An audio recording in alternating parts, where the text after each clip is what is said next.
لیتے تو پھر انشاءاللہ آخر میں آپ کے لیے میں نے ایک شعر رکھا ہوا ہے وہ پیش کروں گا. جی علامہ صاحب السلام علیکم ورحمۃ اللہ. وعلیکم السلام ورحمۃ اللہ وبرکاتہ. ماشاء اللہ جی، پائس پیرٹ صاحبہ نے تو ایک نیا دروازہ کھول دیا قادیانیوں کے لیے. تو اور بہت اچھے طریقے سے انہوں نے ایک بات سمجھا دی کہ مرزا قادیانی اپنے قول کے مطابق جھوٹے ثابت ہو رہے ہیں کہ مجھ سے پہلے کسی کے لیے یہ نشانیاں جمع نہیں ہوئی. اللہ ان کو جزائے خیر دے. شمس بھائی میں تھوڑی سی جو یہ روایت پیش کرتے ہیں اس روایت کے سند اور متن پہ تھوڑی سی گفتگو کروں گا، اور ہماری بہن بھی اس گفتگو کو غور سے سنے، شاید ان کے لیے بھی کچھ فائدہ ہو. سب سے پہلی بات تو میں اکثر یہ کہا کرتا ہوں کہ ایک عقائد ہوتے ہیں اور ایک مسائل ہوتے ہیں. عقائد کے لیے دلیل قطعی یقینی کا ہونا ضروری ہے. تو یہ مسئلہ عقیدے کا ہے، اور یہاں جو روایت یہ پیش کر رہے ہیں اور جھوٹ بول کر اس کو حدیث کہہ رہے ہیں. اور پھر کمال کی بات یہ ہے کہ مرزا قادیانی یہاں اس روایت کے لیے جو الفاظ استعمال کر رہے ہیں تو کہہ رہے ہیں کہ صحیح دارقطنی.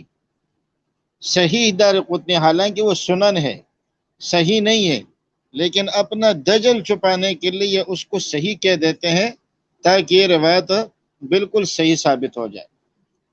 پہلی بات تو یہ ہے کہ یہ حدیث نہیں ہے.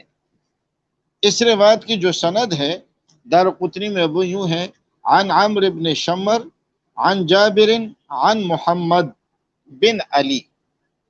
یہ تین راوی ذکر کر رہے ہیں امام دارقطنی، عمرو بن شمر اور پھر جابر جوفی اور پھر محمد بن علی. یہ محمد کے ساتھ بن علی کا ذکر نہیں کریں گے تاکہ لوگوں کا ذہن اس سے رسول اللہ صلی اللہ علیہ وسلم کی طرف نعوذ باللہ چلا جائے. اول تو یہ حدیث نہیں ہے، یہ امام باقر کا قول ہے، لیکن امام باقر سے بھی یہ صحیح سند سے ثابت نہیں ہے. یہ صحیح سند سے ثابت نہیں ہے. اس کے اندر عمرو بن شمر اور جابر جوفی یہ دونوں راوی انتہائی درجے کے ضعیف راوی ہیں.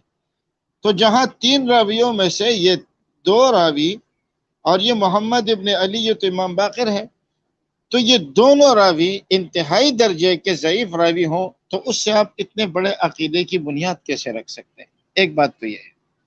دوسری بات جو روایت ہے وہ یہ ہے: لم تکونا ان لمہدینا آیتین. ہمارے مہدی کے لیے دو نشانیاں ہیں. یہاں میں ایک بات واضح کرتا رہوں کہ نشانی یا آیت کس کو کہتے ہیں. آیت کا اطلاق معجزے پر ہوتا ہے.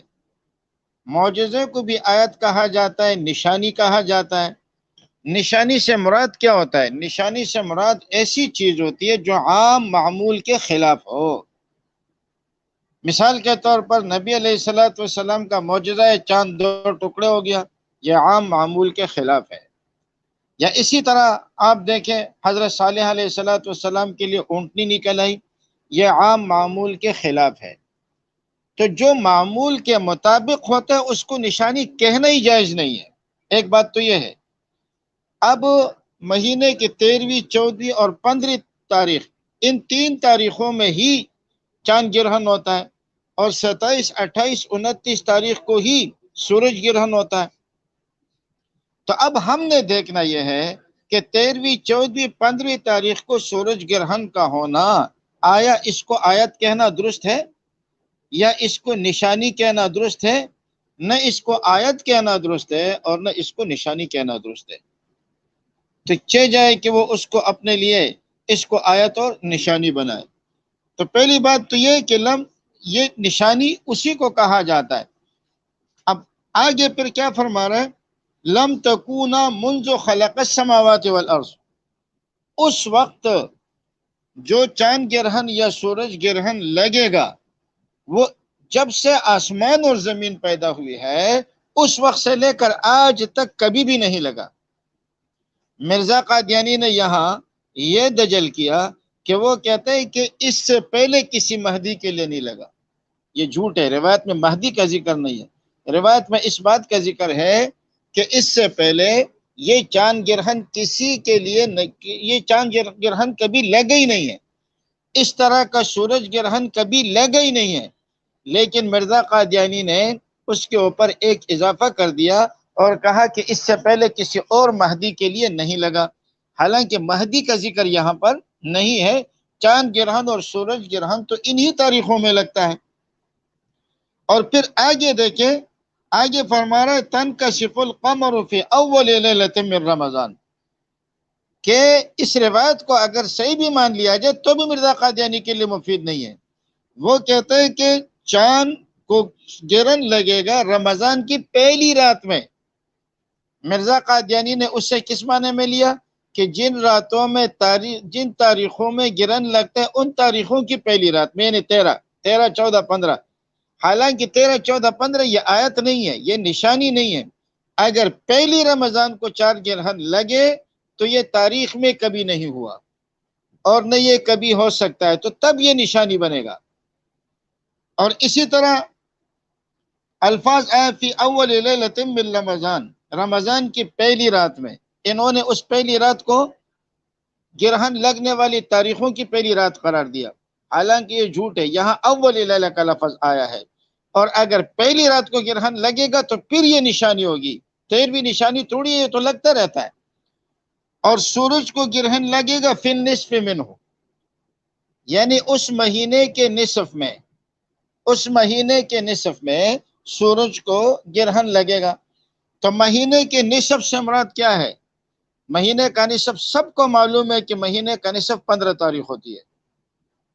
یہاں انہوں نے کیا کہا کہ سورج کو گرہن لگنے کے درمیان میں۔ اب سورج کو گرہن کب، کون سی تاریخوں کو لگتا ہے؟ 27، 28، 29۔ تو انہوں نے 28 تاریخ کو نصف کہا کہ وہاں نصف تاریخ کو گرہن لگے گا، لیکن اگر آپ غور کریں گے تو نصف کس کو کہا جاتا ہے؟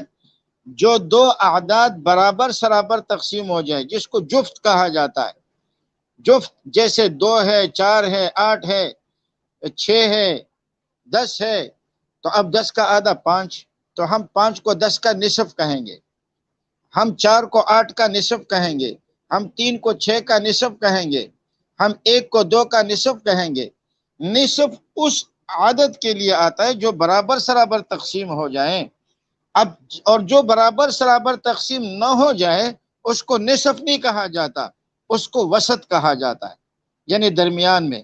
جیسے 5 نمازیں ہیں، یہ برابر سرابر تقسیم نہیں ہوتی، تو درمیانی نماز کو اللہ نے فرمایا حافظوا علی الصلوات والصلاۃ الوسطی، اس کو وسط کہا جاتا ہے۔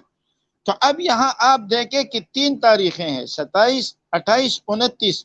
کیا 28 تاریخ کو نصف کہا جائے گا یا وسط کہا جائے گا؟ اتنا بڑا دھوکہ یہ لوگ دے رہے ہیں، اور پھر اس پر یہ دلیل پکڑتے ہیں کہ نہیں جی یہاں لفظ قمر آیا ہے، اور پہلی چاند کی پہلی تاریخ کو قمر نہیں کہا جاتا بلکہ اس کو ہلال کہا جاتا ہے۔ ہلال کہا جاتا ہے لیکن قمر عام لفظ ہے۔ اور اسی طریقے سے بدر 14ویں تاریخ کا، ان سب کے اوپر قمر کا اطلاق ہوتا ہے۔ تو اول تو یہ حدیث نہیں ہے، دوسری بات یہ کہ امام باقر کا قول ہے، تیسری بات یہ کہ اگر امام باقر کا قول بھی ان کی طرف منسوب ہے، روایت درست نہیں ہے، ان کا قول بھی ثابت نہیں ہے، اور تیسری بات یہ کہ اگر یہ قول ثابت بھی ہو جائے، یہ قول ثابت بھی ہو جائے تو یہ مرزا قادیانی کے لیے مفید نہیں ہے، اس لیے کہ وہ رمضان کی پہلی رات ہے، اور دوسرا کیا ہے مہینے کے نصف میں ہے۔ اب 28ویں تاریخ نصف بھی نہیں بنتی اور 13ویں تاریخ یہ پہلی رات بھی نہیں بنتی۔ چوتھی بات، ایک ہے قیامت کے واقعے، قیامت کے دن کیا چیزیں واقع ہوں گی، اور ایک ہے قیامت کی علامات، ان دونوں میں فرق ہے۔ قیامت کی علامات قیامت سے پہلے ظاہر ہوتی ہیں، قیامت کے واقعے قیامت کے دن ظاہر ہوتے ہیں۔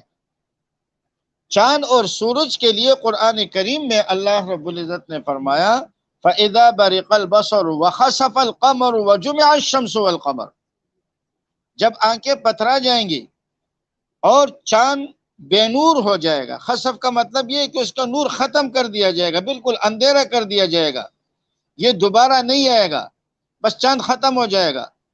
اور وَخَسَفَ الْقَمَرُ، وجمع الشمس والقمر، یہاں پر قادیانی کیا دجل کرتے ہیں کہ چاند اور سورج دونوں گرہن لگ جائیں گے، جھوٹ بول رہا ہے۔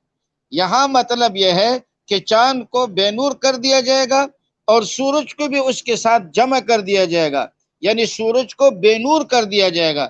یہ قیامت کی نشانیاں نہیں ہیں، یہ قیامت کے دن ہونے والے واقعات میں سے ہے، لیکن مرزا قادیانی اس کو قیامت کی نشانیوں میں شامل مان رہا ہے۔ اللہ ہمیں ان کے مکر سے محفوظ رکھے۔ بارک اللہ، ٹائم کچھ زیادہ لیا۔ بہت شکریہ علامہ صاحب، آپ نے جس کول کو لے کے قادیانی بھی واو لیلا مچاتے ہیں، اور جیسا کہ ہم نے بتایا کہ جون پوری کے دور میں بھی یہ چاند اور سورج گرہن لگا، تو ظاہری بات ہے انہوں نے بھی اس کو اپنی صداقت کا نشان پیش کیا۔